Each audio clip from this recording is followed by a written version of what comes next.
Eden here. Kyoto Animation is one of the most highly regarded anime studios out there, and it's for good reason. I genuinely think that when it comes down to consistency, I don't think there's a studio that can compete with KyoAni. However, somewhere along that line of consistency, you start to notice a trend. The point is, they make a lot of slice of life, so when I rewatched the work of art that is Beyond the Boundary, which is this colossal melting pot of genres having comedy, romance, fantasy, and a hell of a lot of action, I started to notice some really interesting differences from the typical KyoAni style. This video is not only about Beyond the Boundary, but about how it molds into the KyoAni identity that I love so much. KyoAni got me into anime. To a certain extent. Picture it, little boy. He just finished watching the enjoyable, lovey-dovey anime that is Toradora. So much fun. A wacky adventure that leads to a happy ending. Oh, you love to see it happen. I love how I'm painfully oversimplifying Toradora right after making a video praising its complexity. That little boy opens up his cum-stained laptop and he looks up anime like Toradora, and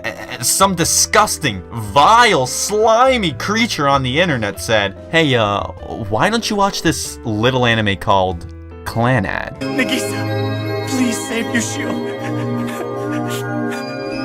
Nagisa! Yeah, so, Clannad isn't really a happy roller coaster, to say the least. Anyways, it led me to anime like Canon and Air, and eventually, yes, you guessed it, Angel Beats. It led me to Angel Beats. What I'm trying to say is, I was already induced into the KyoAni circle. The trio of key adaptations were the first tragedies I had ever experienced in any medium. So to say I fell in love with KyoAni early on would be an understatement. I wouldn't have fallen in love with anime without KyoAni to begin with. However, with Beyond the Boundary being my next step with them, it became apparent that this anime is different than the more melancholic, melodramatic nature I had previously been enticed with.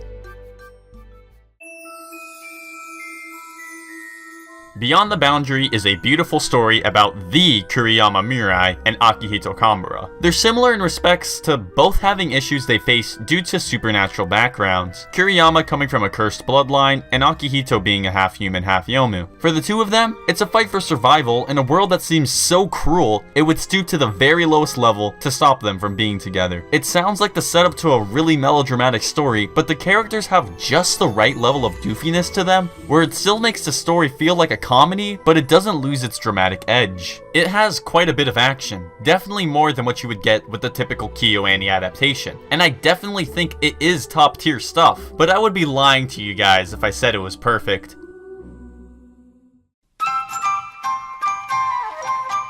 Akihito is a half-yomu who can be really dangerous. That's why the Naze family keeps a close track on him. As ordered by the Spirit also organization. Oh, and don't forget about the rules of the guy. You have to follow that or you're getting your Spirit Hunters. This is all really important information. I really hope you're paying attention.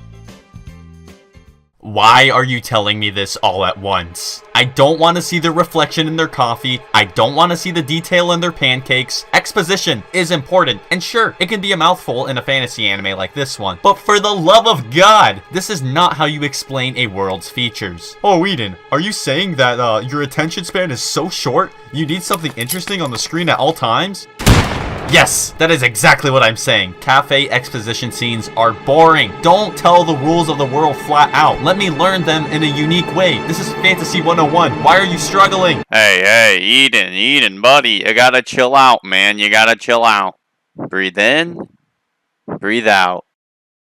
Beyond the Boundary is beautiful. This video isn't supposed to be negative. I'm not a negative guy. I'm just being honest. And if I was gonna sit here and make a bold claim saying that this anime is underrated, I'm not gonna hide its faults. That said, while it does struggle at exposition, I genuinely think that it does everything else close to perfectly. Beyond the Boundary knows how to be beautiful. A lot of trashy seasonal anime will focus a lot of their animation budget on the first few episodes of their anime, and then slowly spin out and crash and die towards the end of the season. Beyond the Boundary does the polar opposite. This anime is fine wine. It gets better with time. And in the case of the last two episodes, dear God, I swear they found a goldmine of leftover animation budget right beforehand and just shoved it all in there. There's so many small details in this anime that go such a long way. Like the way Kiriyama moves her eyes in some scenes. Her eyes. This is how detailed we are getting. The way her eyes move, the way she walks at times, the way her ears will glow red for a half second when Akihito gets close to her. All of these details are such minute things, but they go such a distance in portraying Kiriyama's character. It's not even a matter of the studio having a lot of resources, it mainly comes down to their talent and creativity, which is showcased perfectly in this anime. Take for example, the ending of the anime, which if you skip this, God,